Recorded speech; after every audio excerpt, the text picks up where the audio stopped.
Yo, it's Cass and Chris. We got you in the mix. Yeah. We say goodbye to the gloominess and the rain. Bright-eyed pupils when we peep the waves. Until we get sipping our local IPA. Welcome to the city built for leisure and play. Cause we're living. There it is, guys. The official intro song for the Livin in San Diego podcast. That was our final decision. We probably won't bump it through the whole way every time, but we got to let it bump for this time. Thanks to our friend AI. Dude, that program that we used, money. Made my grandpa a birthday song. Awesome. Nailed it. A country version of that. Not of that song, but country version of his song. It was rad. We were playing around, made the boys some songs too. They made their friends some songs. Unbelievable. AI's awesome. Do we want to give the name out or no? No. We're gonna keep it on the DL. If you guys need it, reach out. All right, hit us up. But we got an awesome episode. Welcome back to the Livin in San Diego podcast. I'm Chris Erickson. We got Mr. Cassidy Lewis on the ones and twos over there. We're having some camera issues, and makes sense for today because it's the versus issue, the battle issue. We're gonna go into some battles, get Cassidy's insights into a few of these. Who will reign supreme? There's some good battles. They're all San Diego related, right? Some of them are bigger than others, but they all need to be discussed. So that's what we're going to get into today. Super excited. Episode 1. Loved it. Good to be back on the mics. Agreed. I think that was your word of the podcast last time. Agreed. I'm agreeable. Yeah. It made it into one of the clips I'm going to post today. So it's agreed. But anyways, okay. So the first battle versus the biggest battle. No, just kidding. It was the battle that we had last night. I'm just bringing this one up because it's relevant for what just happened yesterday. Who's going to go further in?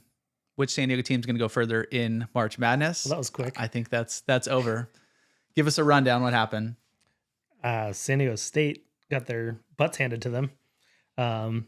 We had a baseball game going on yesterday. One of our assistant coaches, diehard Aztec fan, watching it in the dugout, and it got away from them really, really quickly. Yeah, I think I watched a clip. I mean, I was watching the game, but then they flashed back at halftime, and they're like, yeah, and San Diego State was ahead for 25 seconds right at the beginning of the game. That was it. That was the end of that. So wild. Anyways.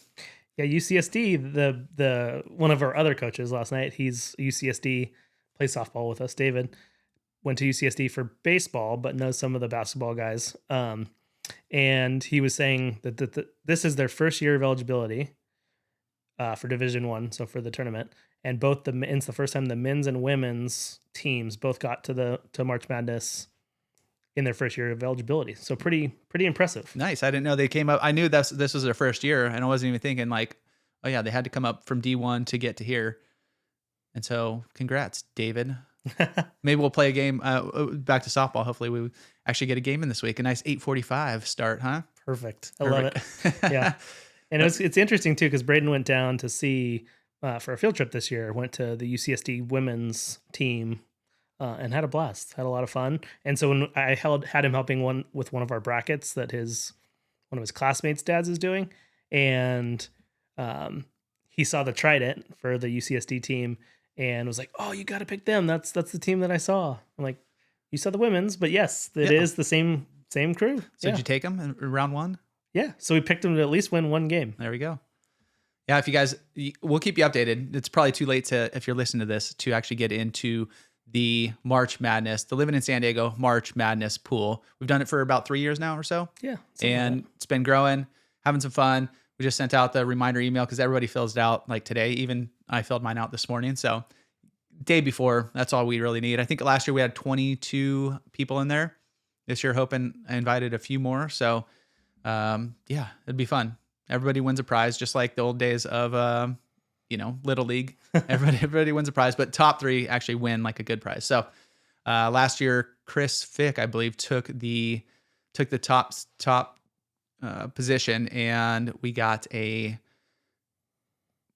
what was it? Olive oil, like A cool cooking kit, like a basket. Yeah, let's call it a like, cooking kit. Yeah, just olive oils, vinegars, some spices from Baker and Olive right here in Encinitas. Awesome spot. If you guys haven't been there, go check that out. They win the battle of the best olive oil store here in San Diego for tons sure. of competition. Hands down. All right, we ready to jump into this? Because I don't know how much we're going to cover in each one.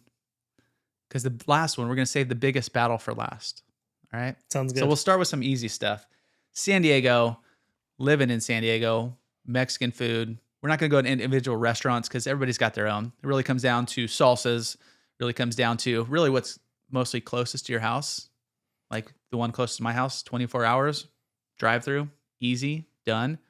Except for you don't like their salsa as much anymore. Oh, well, that is a big thing. I mean, we could talk about those salsas all day. They went from anybody living in San Diego, you guys know, well, usually when you go into a Mexican food restaurant, they have the salsa. They maybe even have a salsa bar, but they're in little plastic cups, right? Yeah. Or little plastic containers. Fill them up yourself, or they hand them out. I always ask for, hey, any salsas? I'm like, 3 and 3. They know what that means. 3 reds, 3 greens. That's what my place is. Done. They went to like a salsa packet. So a big packet, kind of like Taco Bell, but bigger, probably twice the size of that, clear. And it's just like, it's not the same. Not the same at all. I like taking it, popping it open, pouring that thing on there, taking it bite by bite. This one, it's in a packet. You can't stand it up. You put it on your plate, it falls down. It's all over your plate. Can't dip chips in it. Can't dip chips in it. What are they thinking? There was another place that did that too. I'm trying to think. So the one that I saw was Cotijan. They did that. I know they have a bunch around town.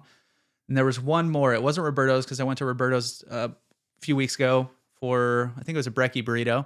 And they had the standard one. They had a little salsa bar. I was like, I mean, there we go. That's where I'm going now, right?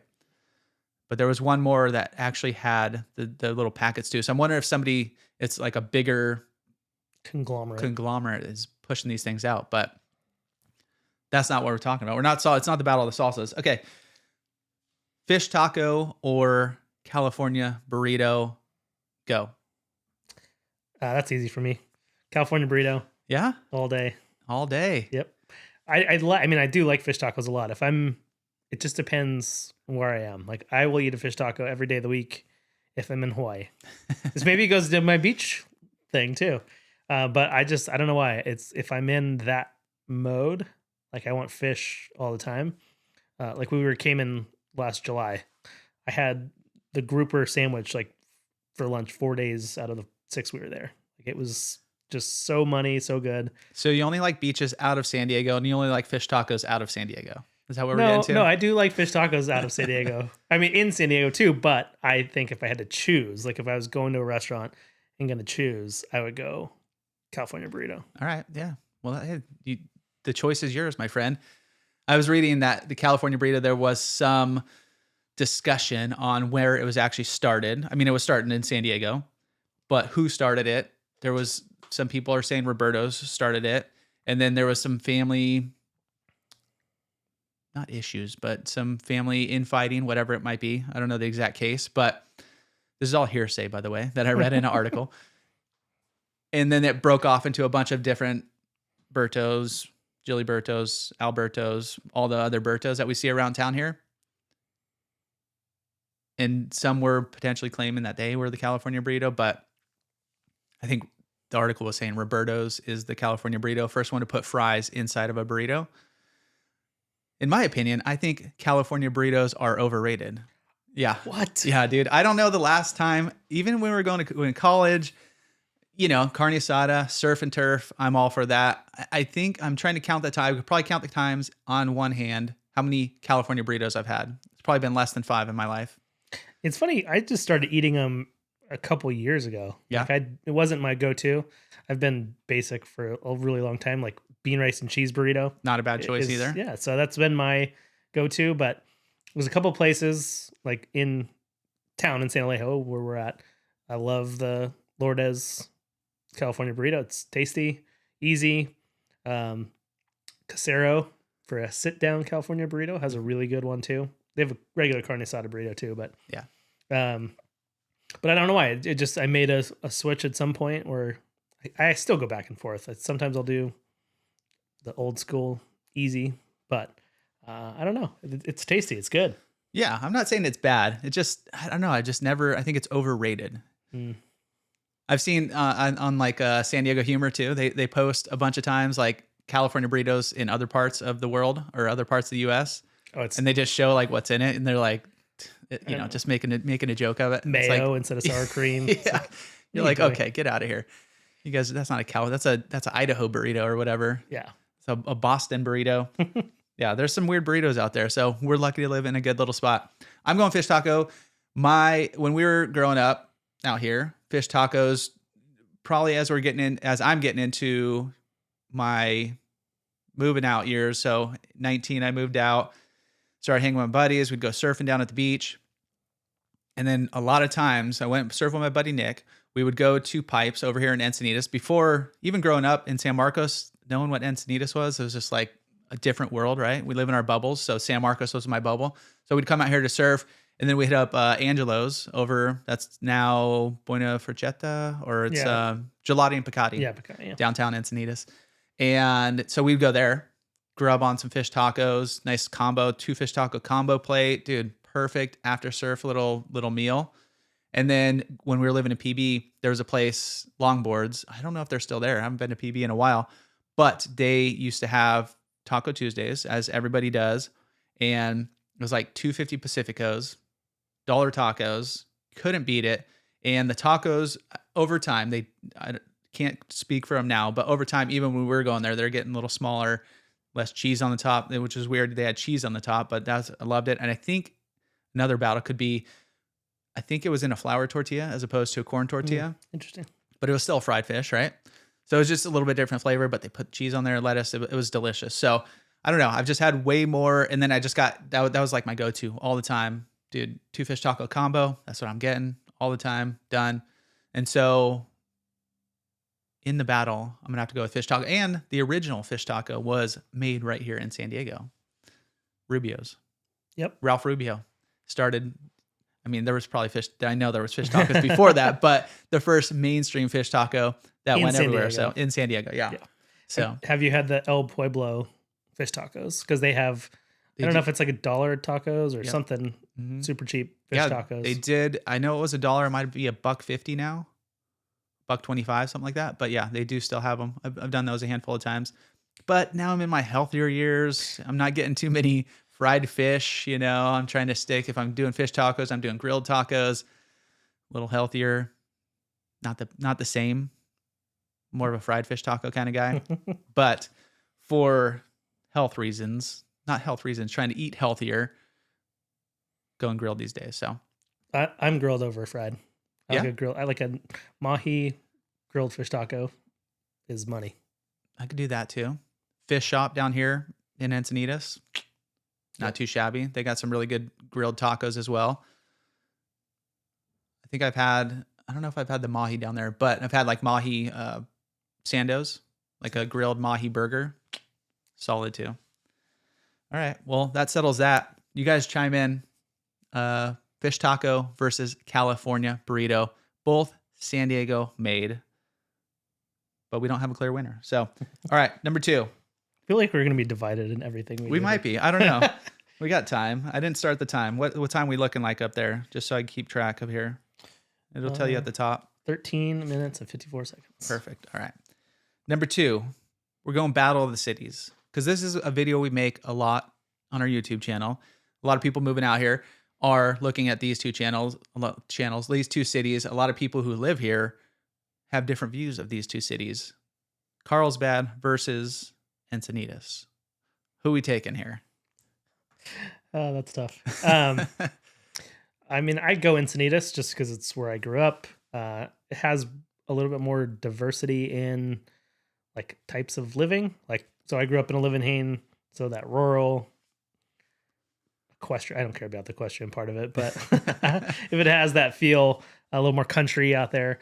But then you also have Leucadia and Old Encinitas, which is coastal, cool little beach towns. And if we're gonna clump Cardiff into Encinitas, which we kind of have to. We're gonna, I have to go that route. And Carlsbad, I lived in La Costa for, I think, a year. So, and then Chelsea and I lived in Aviara for a couple of years too after college. So I've just spent way more time in Encinitas, although creeping up on spending just as much time in San Marcos. So that's my. We'll do a next battle then of San Marcos versus Carlsbad after this.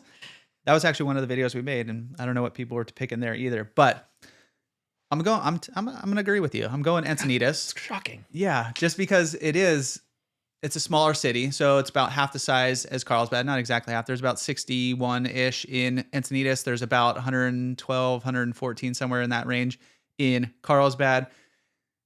I could get it. Encinitas seems to go like a lot more narrow back towards, inland. So if you're not out in Livin, if you're living anywhere else in Encinitas, you're like 15 minutes to the beach. Carlsbad's so spread out. If you're going South Carlsbad to North Carlsbad, it takes forever, dude. Going through so many lights in there. El Camino Real. I mean, it's 55 speed limit, so you're going to be cruising. There's some good stops along the way. You got Bergen in there. You got some good places you could peel off, but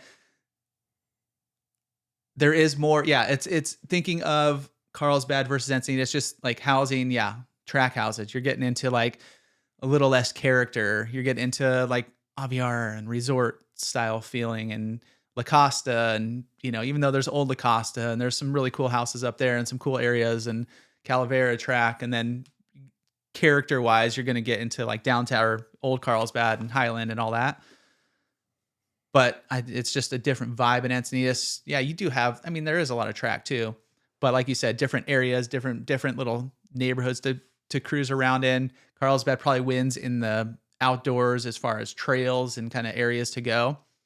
Encinitas has a handful as well. You got Manchester Preserve. You got what's the one over by Encinitas Ranch? Not the one around there, but I think it's Indian Head Canyon, and then you have all the trails out in Livin. But Carlsbad, you got Calavera, you got La Costas, you got Lagoon.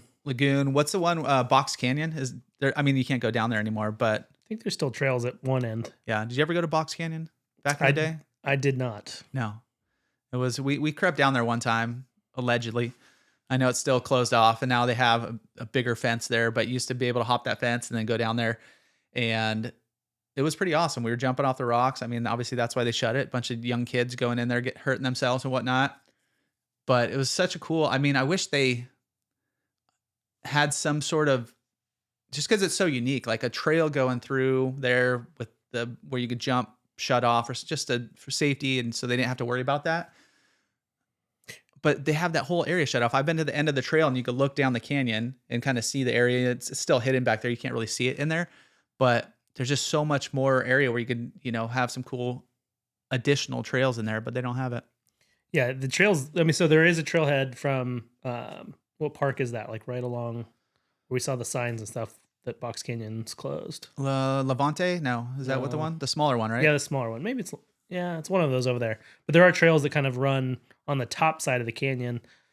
So it would be cool if they could build a trail system that kind of brings you down a little bit closer and just has rails. Yeah. At some point, you just have to trust people not to do it. People still jump. I guarantee people still jump the fence and figure out how to get down there and do that thing. But I just think it's few and far between. Yeah. I don't know. I haven't thought of it since, we were maybe high school, maybe early college, somewhere in that range, 16 to 19, somewhere there while we went down there. I don't even remember, but that was, I would only go now if there was a cool trail to go down there. I can't find the park. I'm looking for it right now, guys. I'm all over the place. It's down there somewhere. Yeah. All right. Well, and then also I kind of dig as far as downtowns. Yeah. Carlsbad Village is cool. It's compact. You have probably more spots. You have more, you have State, you have Grand, you have Carlsbad Village. Then you have a few little offshoots where you have Park 101 on the Coast Highway. And then you have, as you go further down State, you have all those new spots down there, Nick's, and there's a new, Lofty and Fresca down Carlsbad Village. And there's a new one that I just saw pop up, but that's where Campfire and all that is too. Mm-hmm. But I like Leucadia is probably my favorite downtown of all the coastal downtowns as you're going through here. I dig some, downtown Encinitas is kind of cool, but Leucadia, I don't know. I just love downtown Leucadia, which gives Encinitas another leg up on the battle. It's just I don't know, cooler spots in my opinion. You got some live music, you got some great beer bars, sushi, just some other unique places, some good pizza. If you want to go watch the sunset up at Beacon, walk up there and then cruise back down. So I don't know. That's what I'm going for. Besides just the housing and all that. But all right. Encinitas is the winner there. Easy. Check that one. Done. All right. This next one is I'm interested to hear where you'll stand. Actually, I think I know where you stand, but it might have changed a little bit. San Diego, known for breweries. And there's two big boys that have been around for a long time. We have Stone Brewing versus Ballast Point. You're right. You know where I'm going. No, I like Stone. Stone is still I think I got a 12-pack, mixed pack for softball a couple weeks ago. It was our coach's softball game. And it had just had Stone IPA in it. Somehow Stone IPA is just still one of the best beers on the planet. One of the OG, and it hasn't changed. One of the OG West Coast IPAs. Maybe just how the fish taco and the California burrito, maybe the IPA was made right here not long term through history, but the new versions, West Coast, Stone had to be it, right? Yeah. And I just think that they're still just brewing. They're probably doing a little less of their putting out newer beers and being a little bit less collaborative and all that. A little more corpo. A little bit more corporate, but the OG beers are still super good, and they're still putting out Best Buy beers. They're still putting or Drink Buy. No, Enjoy Buy. Why did I think Best Buy? There is a Best Buy. There's a Best Buy, yeah. But the Enjoy Buys are still legit every time. Like, they just put out good beer. Yeah. I'm trying to think. The only reason I would go, not the only, but one reason I would go back to Ballast Point over Stone, even though Stone was the big boy in the room. I mean, Ballast Point was at the same time, but we were North County, we were San Marcos. That's like where they were started. That's kind of, you see them in every store, every 7-Eleven. That's the days of the 22-ounce bombers, the good old days, which is some of them I miss. Did you ever have the smoked porter from Stone? Yeah, smoked porter. Yes, I believe so. They used to have 22s, which was one of the biggest things. Now they have 19.2 ounce cans are the new thing. Yeah, but the 22-ounce bombers were fantastic because they had it just seemed like a more limited release. They had different flavors. One of the smoked porters that they had was a vanilla smoked porter, and it tastes super smoky flavor, but then you had a vanilla top, and it was just like one of the best beers I've had from Stone all time. Fantastic. You don't see those anymore. But now that Stone got bought out, it might be a beer snob kind of thing. Even though I'm not a beer snob, I'm just like craft, I like craft. I don't like the big boys, even though how many Coors Lights have I had, or, that kind of thing. So it's kind of a false narrative. But as far as craft breweries, they're not really craft anymore, right? Sapporo bought them out a few years ago, 2022 maybe. Mm-hmm. And so now they are, yes, they're still pumping out their go-tos. Like you said, maybe, I think if you go to Stone, like the Liberty Station, you go to Escondido, they have kind of those small things that they're only brewing there, those little limited edition things. But in the stores, all you're going to see is IPA mix pack, Fear Movie Lions. Mm-hmm. What's the gluten-free one? Hazy. Delicious. Yeah, delicious. And then their Stone IPA. Yeah. Which is a solid lineup, by the way. Yeah. Now Tangerine Sculpin, Express or something like that. That one's solid. Yeah, dude, that was a good one too. The Ballast Point, they went big. They sold for like $1 billion to Constellation Brands, I believe. And then they came back and didn't do well there. Or I don't know if they didn't go well. It's hard for craft beer to be bought and then have that same pull or grow number. Or, yeah. I mean, how much beer can you sell? I don't know. For one brand. Mm-hmm. Even if you have 1,000 different kinds of Sculpin, right? That was like the go-to. But now they're back. Now they're craft. Now if you look on the bottle, I think they still have the upside down bottle. Now they're back to a local brand. I don't even know who has it now. I know Kings and Convicts out of Chicago had it for a little bit. They might still be holding it because they tried to start a brewery here. They had their tasting room over in Leucadia. Those are no longer. I don't know if they're still pushing that brand, but I think they do still have Ballast Point. But Sculpin is very reliable beer as well. Solid beer. But one of my favorites is the grapefruit Sculpin. Not into a ton of fruity beers, but this one is super tasty. You're also not into hazy beers and somehow like hazy beers. Yeah, I'm not. But one of the best I just had, Tarantula Hill, where are they out of? LA? Oh, they're good. Yeah. They're hazy. What's the one? We saw the brewery, or maybe it's the restaurant / brewery on our drive up to San Luis Obispo in January. And we were like, on the way back, because we were driving from there to Universal Studios. So just a quick little drive. And we're like, on our way to Universal, let's stop at Tarantula Hill. But they didn't open until 3. So we didn't get to stop because we were going through it like noon. Would have been a perfect lunch. They have one of the ones that you're going to see in the store right now. There's one beer that they have, which is a hazy. And whatever it is, it's got that hop that's like a little peppery. And it's like, it's juice. The name has juice in it. Wish I could think of the name right now. But it's not like super juicy like you would like. It's like an Orange Julius, or it's like just a little nice light hazy. I don't not like hazies. I don't like the juicy hazies. Yeah. No, but that was just for a while. It was that was my go-to. Yeah. Yeah. So I'm gonna give it to Stone. They were the OGs. They were like my go-tos in the early craft beer days. Nice 22 of like Arrogant Bastard. Fantastic.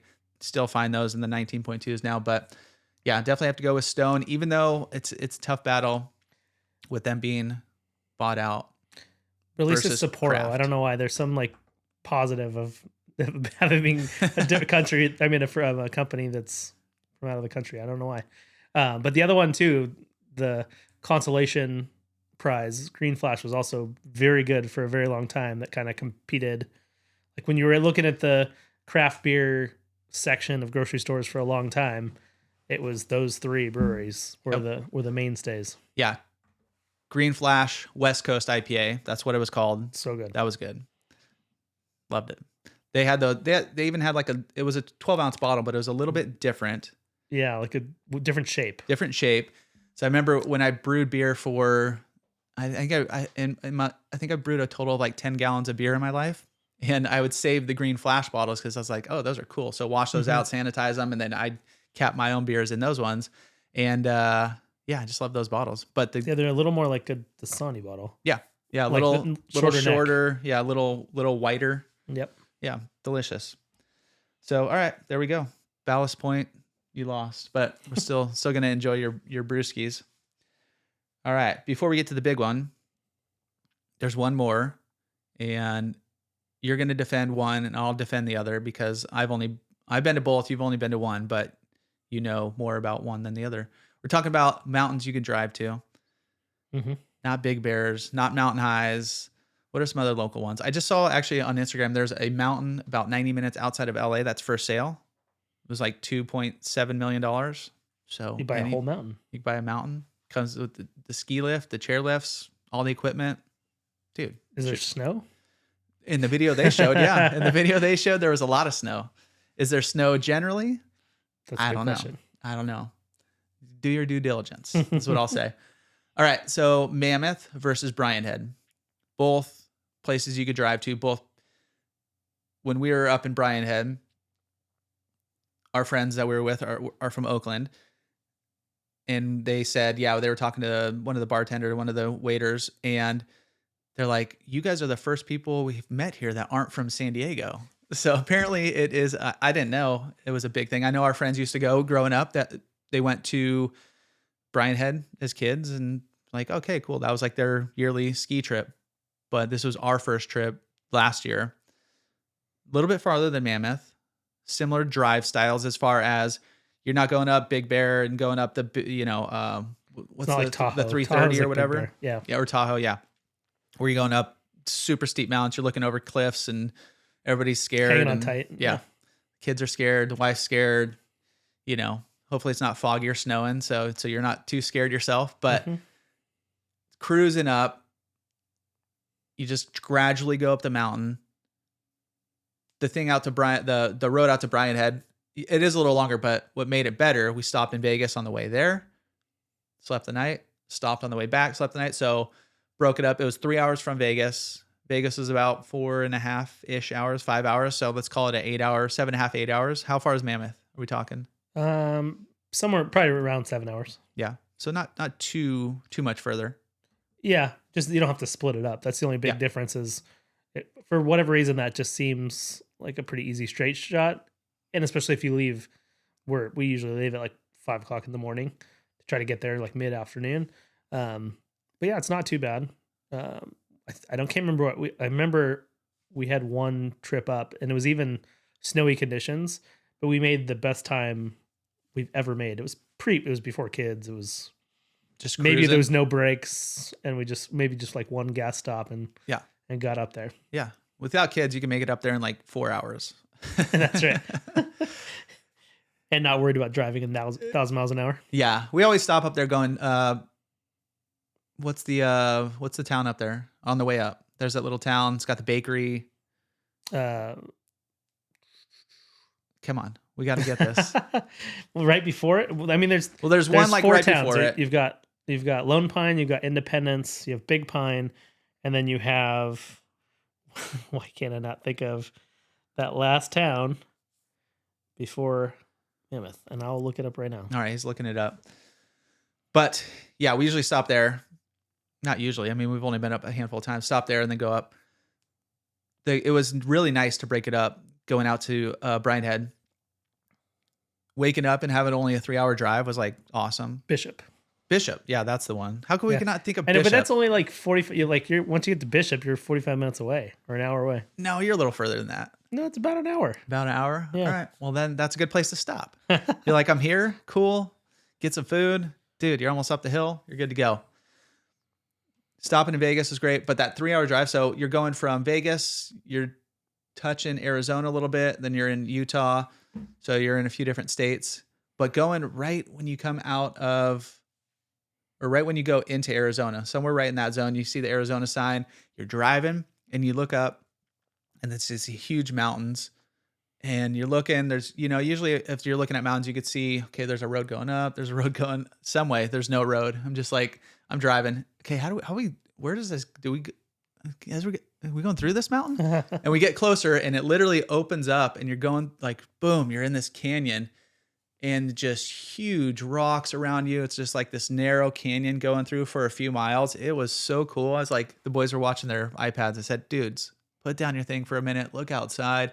It was one of the coolest like driving points of that whole cruise because the rest is kind of boring, but going through there, I was like, wow, dude, I don't know if they cut it through there, if there was a river coming out there, I don't know what it was, but it was pretty rad. So if you guys are going up there, something to look forward to. It's funny too. We've had you guys, but also I think 3 or 4 other family friends that have gone to Bryant Head this year. We've known some people that's like their annual trip. Obviously the pros are it's way more affordable than Mammoth. For lift tickets and rentals and all that stuff. Kids lift tickets are free unless you're doing ski school or whatever you're doing. But maybe it's always been that popular, but like in our circle, it has become really, really popular. And we just had our good friends went out 2 weekends ago. I think maybe the weekend after you guys.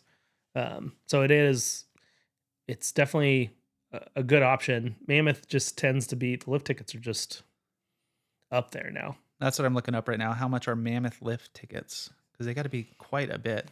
Yeah. And some people, we have friends that are going Big Bear this weekend, but they got the pass where you can go to a whole bunch of places, whatever that's called. The Icon. Yeah. So that makes Mammoth and some of those spots a little bit more affordable. But if you're just going up for like 2 or 3 days to go skiing, it's how much? You've got it. Okay, so I brought it up. This is for March 2025. If you're going midweek's a little bit cheaper. If you're going like on a Wednesday, it's only $209 for a lift ticket. If you're hitting Saturday, it's $239 for a lift ticket. Insane. I thought it was expensive when it was $139. That is wild. I knew it was a lot. I didn't know it was that much. Even for kids, it's looking about $108. That's saving. You're saving a little money. Maybe we're towards the end of the season. If you are like a teen, 13 to 22, it's $196. It's crazy. Same as seniors. They're same as teens. So if you're a young adult or a senior, you get the same pricing, but plus rentals, plus all that. Housing. Dude, I got to look up what Brian Head was because we went skiing. So that was the first time I went skiing in probably maybe a decade. So does Brian Head kind of have that? So my big positive of Mammoth is just that ski town feel, kind of with all the village and kind of the shopping centers around there and everything. You just have that really cool, like Big Bear, but a little bit bigger than Big Bear, obviously. But just has a really cool kind of snow resort feel. Yeah. And that's why I love Mammoth. We've been there. We're familiar with it. We did our road trip. We went through Mammoth, coming back, went to this little whiskey bar. This is before kids. We didn't go there this time, but they have the brewery in there. They have, the little village in there. Yeah. It's like a cool little, they have a store. They have like, actual grocery stores. Brian Head had a little market. They had a restaurant at each resort, one restaurant at each resort. They had no big stores. There was 2 restaurants in there, or not in there, but 2. There was a pizza place and a Mexican food place. And I'll give you my reviews for those offline. But lift tickets for Brian Head, same weekend. Let's say we're going Wednesday. It's a little bit much, so I don't know why. Today, if you went today, the 19th, it's $109. But if you go Saturday, it's $68. So I don't know why. Maybe this is like the last run of a season or something right now.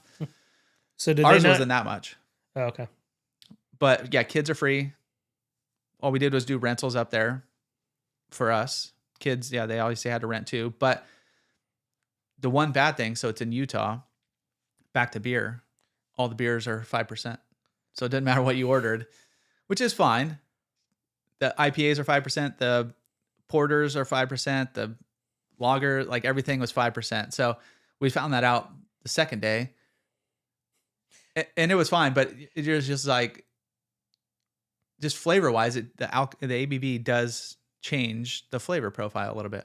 You could taste it a little bit, but nonetheless. Did you just bring a whole ton? I mean, that seems like the easy answer. I thought we brought a ton, but they were gone. Yeah. So that was one negative. Yeah. Much smaller mountain. We only even went on one side. I think I went on 4 runs and I was like, yeah, I'm over snowboarding and retired forever again. So, but it does connect. There's like 2 mountains. So there's where we stayed and you're overlooking the mountain. We had a cabin and we're actually looking at the hill, which was pretty rad, pretty affordable too. I think Mammoth would be insane.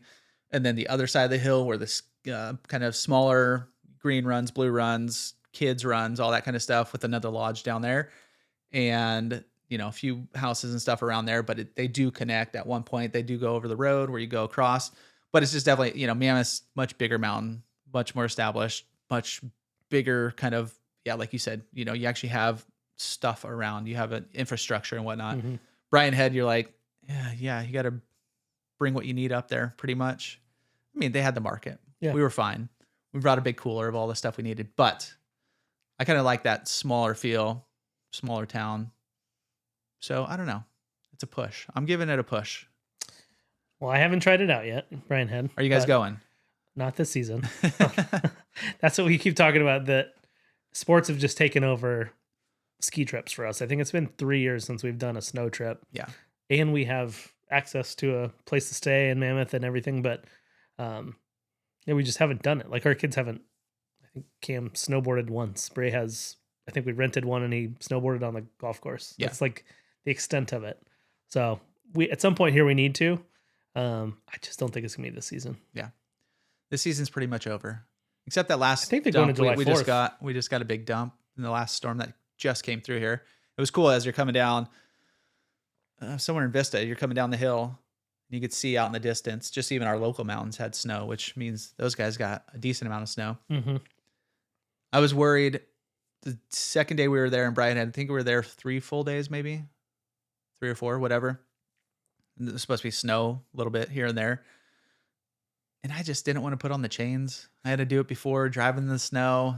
Just didn't want to do it. So it snowed. It's supposed to snow for an hour. Actually started snowing more.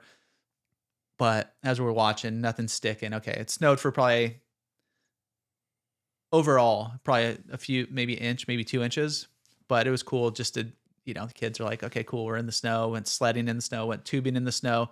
That's the other thing about Brian Head. They were very, very loose on, like, they'll check your ticket going up to ski, but then we got tickets to do sledding or tubing. They have a big tubing area as well. And so we bought our tickets before. Came up, there's a dude like in a black jacket. We're like, oh, walked up, grabbed a tube. Do we need to show you the tickets? He's like, I don't work here. And we're like, okay. He's like, yeah, no, they're pretty lax here. You guys could just go.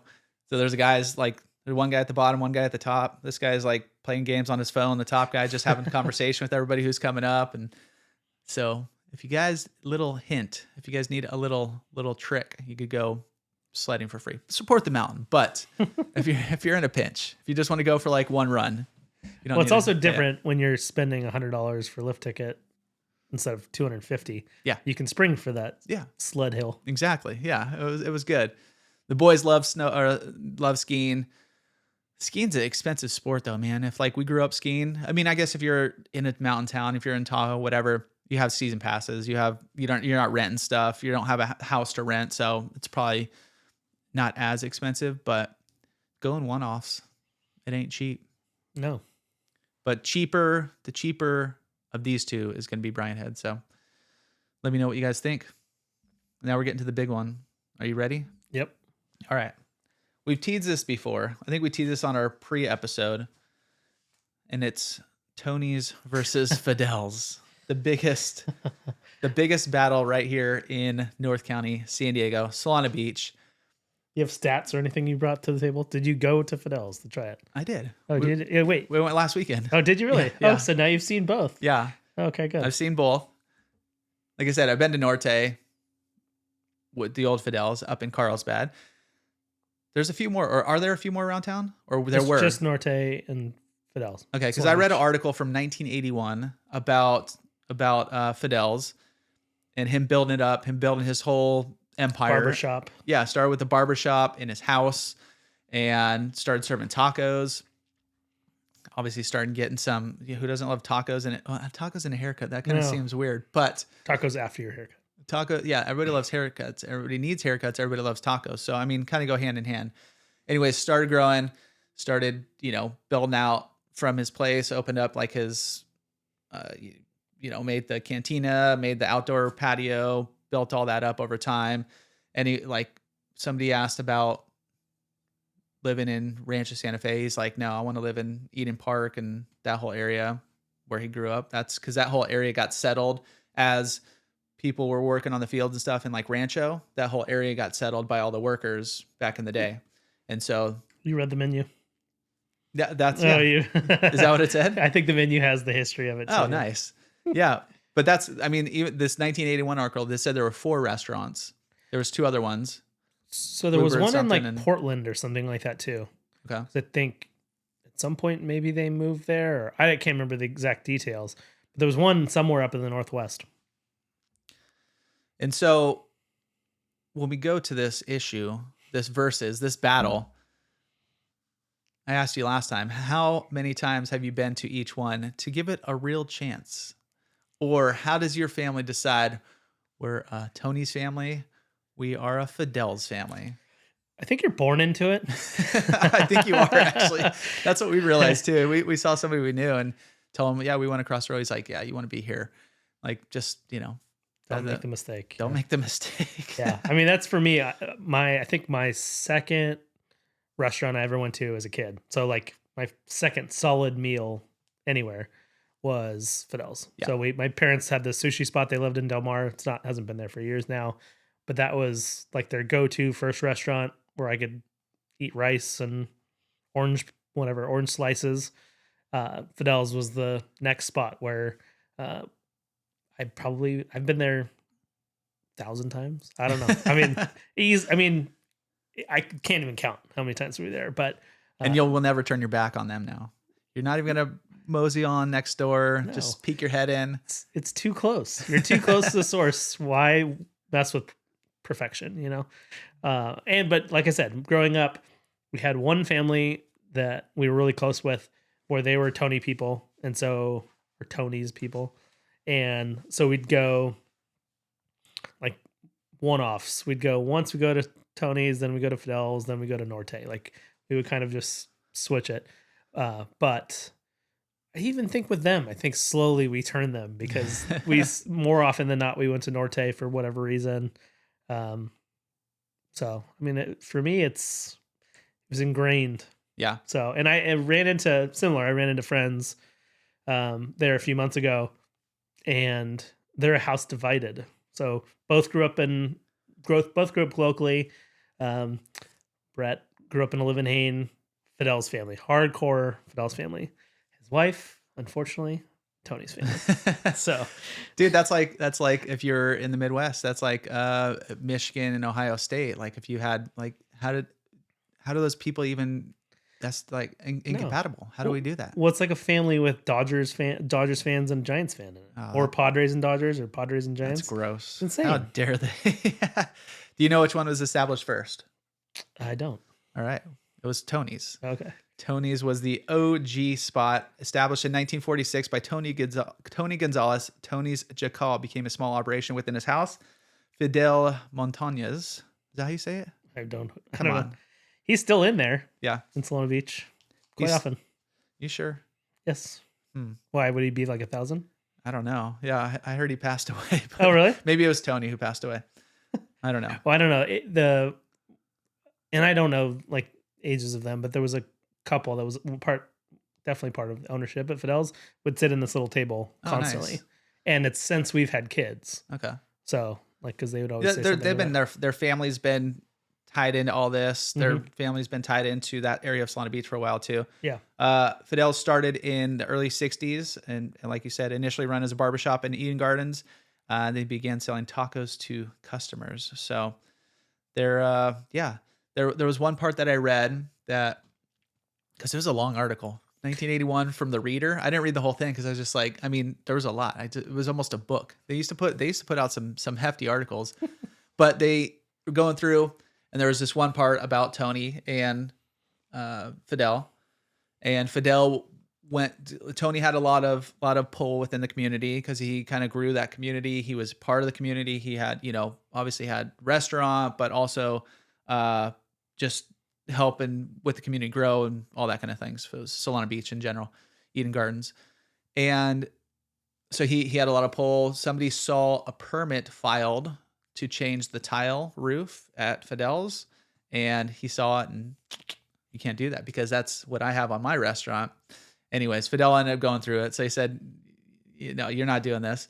So he put the tile, but he had like a lot of pull as far as like, he was like, not a mob boss, but had that reading the article, that's kind of feel it felt like there, like he kind of ran things around those parts. So good for Fidel getting in there and getting his spot going.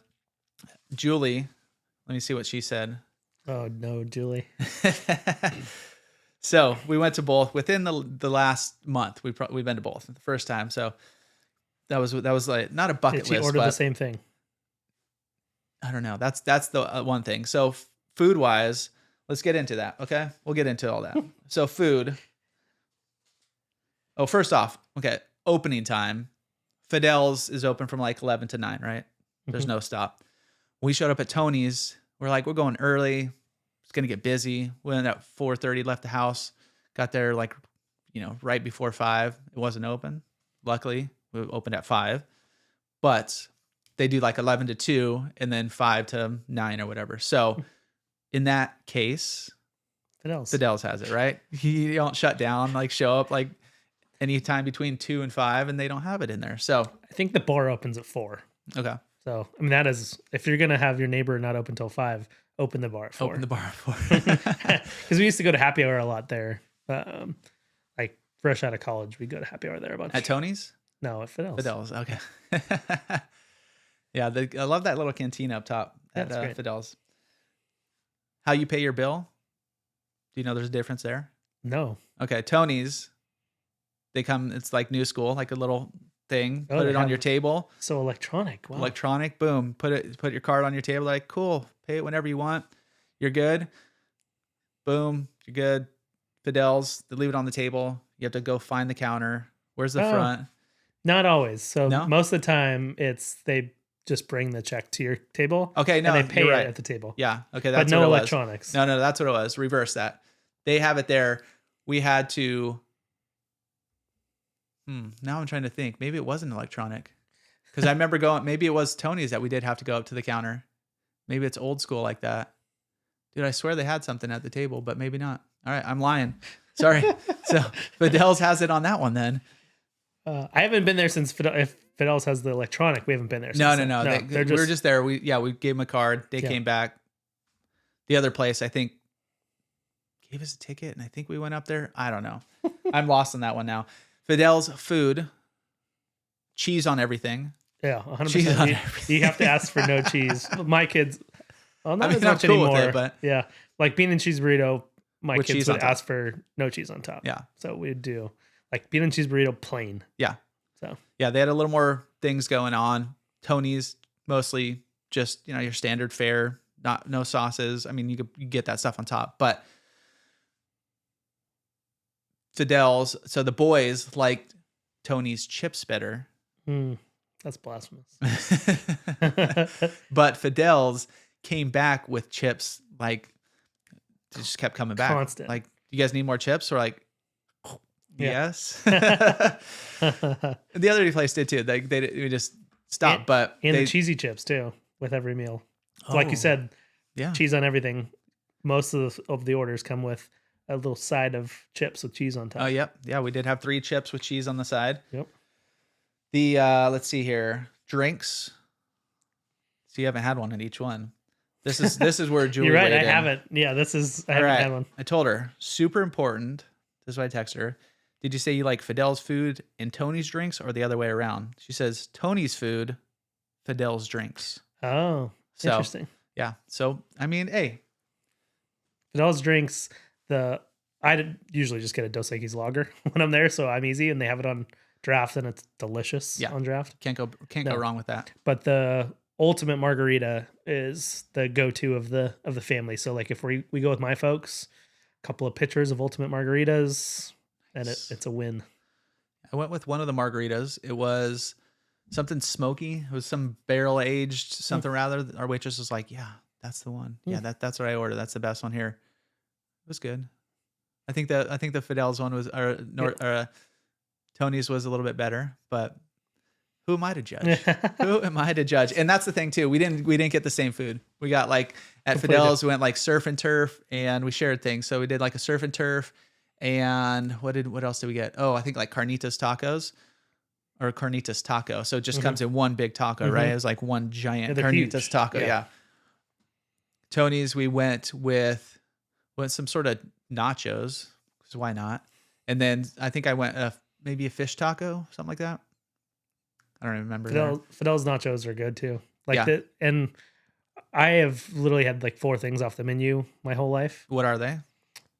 So Chelsea and I will get the nachos if we were going up to the cantina. Mm-hmm. I mixed burrito, beef and bean is kind of my go-to now. Okay. So shredded beef, it's delicious. Sauce on the side, I don't like it on it. They but- usually put it on top, like a wet burrito. Yep, exactly. Bean and rice burrito. And then when I was younger, I liked the cheese enchilada. Chelsea will still get the chicken enchilada, which is the same sometimes. Also, their tostadas are great too. Yeah. Tostada Supreme, delicious. Yeah, that's what I was telling Julie to get. I said, you should get the tostada. It looked really good. We ended up going carnitas taco. So, because we had nachos at Tony's. Now I'm getting my names all confused. But yeah. Lincoln got a fish taco. He did the same order. So he is the only true judge. He liked drinks at Fidel's better. Got a Shirley Temple. Said that was better there. Their Shirley Temples are legit. But he liked the fish taco over at Tony's. He got a fish taco at both places. Braden has probably had a fish taco there. He's just our fish eater out of the group. Yeah. They both now, super easy, get a side of flour tortillas and a side of refried beans, and we make the burritos. Because the bean and cheese burritos, if you order them, they don't have a kid size. They're enormous. Yeah, and you can't pick them up. Yeah, that's what Burger got. Yeah, and they're giant. So we get the side. It's probably the same price, but they can actually eat them in like handheld form. Yeah, when you make them. So there it is. So who's the winner? Okay, I guess I guess the decision is upon you. You guys have to figure out who is the winner here. We also we have a friend that we were talking about this and saw when we posted the other day. He liked my face when you said who's the winner between this when we were just posted it on Instagram. Yeah. And he's like, oh, I loved your rolling the eyes. Like this is even a competition. And he said that, and we've known this because we've gone with them. They are a Norte family because they knew the family members that inherited that restaurant. And so they stayed loyal to them because it was a split because of divorce. So there was the kids or part of the family got Norte, and the kind of original ownership got Fidel's in Solana Beach. So some people also might be divided within Fidel's. Oh, yeah. So there might be a Norte versus Fidel's versus Tony's. My sister's Fidel's because they that's kind of by in their hood up in they're in Oceanside, but close enough. And so that's like their go-to. And I don't know how many times she's been there. Mel, chime in. How many times have you been to Norte/Fidel's? I think she still calls it Fidel's. So we did for a long time, but that's how we like differentiate now. It's like if we're going with somebody, it's do you want to go to Fidel's? Do you want to go to Norte? Yeah. So.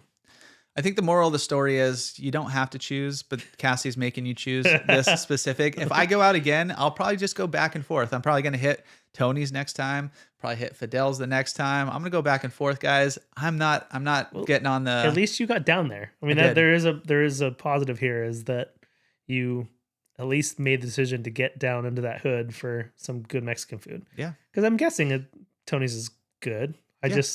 I will never be there. I mean, unless somebody was adamant or Fidel's burned down or Fidel's was closed for a day. That's quite the story. Yeah. Knock on wood. Yeah. I don't know why they would close, but whatever, something. It could be anything, I guess. But yeah, I'm going to, honestly, I probably won't go back for another year. Just there's so many other places I got to try. That's this year is all about getting out there, trying new spots. I'm going to try, which I think we've got it to go before during the pandemic, which La Especial Norte over on Coast Highway over there. See, that was our go-to also because when we lived in Leucadia, that was we'd walk. Yeah. From when we were on Neptune, we'd walk down, and that was our go-to for a while too. So definitely different. I haven't been there in a really long time, but a little bit different style. Yeah. Smaller, obviously way smaller than Fidel's. Yeah. Oh no, I've been on a date with my wife there a long time ago, but it's been a while. What other Mexican places are around? Like sit down. I mean, some of the chain stuff. So you got Miguel's, and you've got what's the one in the Forum? Not Buca de Beppo, but we've had meetings there. We used to have meetings there. Yeah. Well, Casero's the other one that we like. I can see it right now. Casa de Bandini. Yeah, Bandini. Yeah, Bandini. I don't know why that was so hard to find, but yeah, some of those places are the other sit-down ones. But like for kind of authentic, a little more old school, I think Tony's and Fidel's are really the only real, and La Especial Norte, at least in Encinitas, Solana Beach. This kind of coastal Carlsbad zone. Yeah, I can't think of any others. Yeah, I know there's a lot more out there though. Probably. So chime in if you guys know some. Hello at Livin in San Diego. There's a really popular one in Escondido. Can't picture it right now, but kind of right in the central hub. Right in the heart of it? Yep. Yeah, I don't know. Used to be La Paloma over in Vista. Oh, yeah. I don't know what that is now. I think it's Mexican place too, but something different. All right. Well, the battles are settled, my friends. That was fun. I was a little more nervous coming into this. Yeah. Well, I went to ChatGPT. I was looking for ideas, not for this. These ones I came up with myself. But there's a mode on there where you can put on DeepSeek and it does this research for you. I'm like, give me the biggest rivalries of San Diego. And he's like, do you want like food? Do you want beer? Do you want this? Do you want that? It's like, do it all. So it gave me mostly like SDSU versus USD. It gave me like Dodgers, Padre like stuff. I was like, no, we That'd can't be do easy. that. Yeah. I think it did give me the idea for Stone versus Ballast Point. But nonetheless, there's no losers here. Are there? No, Maybe. I think we're good. Okay. All right, guys. Thanks for tuning in. We'll hit you all next week. Like I said, hello at Livin in San Diego, LIVININ San Diego for any requests. Next week, we're going into sports. We're going to dial it in. It's going to be super fun. Padres are starting. Giants are starting. Cassie's going to be rocking his Giants hat next week. So you jersey guys, too. You'll be in ready. his jersey, full thing. Yep. Yeah. So it's going to be Dodgers fun. already started. Oh, did they? Oh, in Japan. They played twice in Okay. Japan already. Yeah. That's what Padres did last year. They started the early In Korea. sesh. Did they do? Or no, it's Japan maybe too. Did they win? They won both. So, Dang it. you know. They're already ahead. Yep. 2 games back already. All right. Anything else? No, I think we're good. All right. Thanks, guys. Catch you all next week. Peace.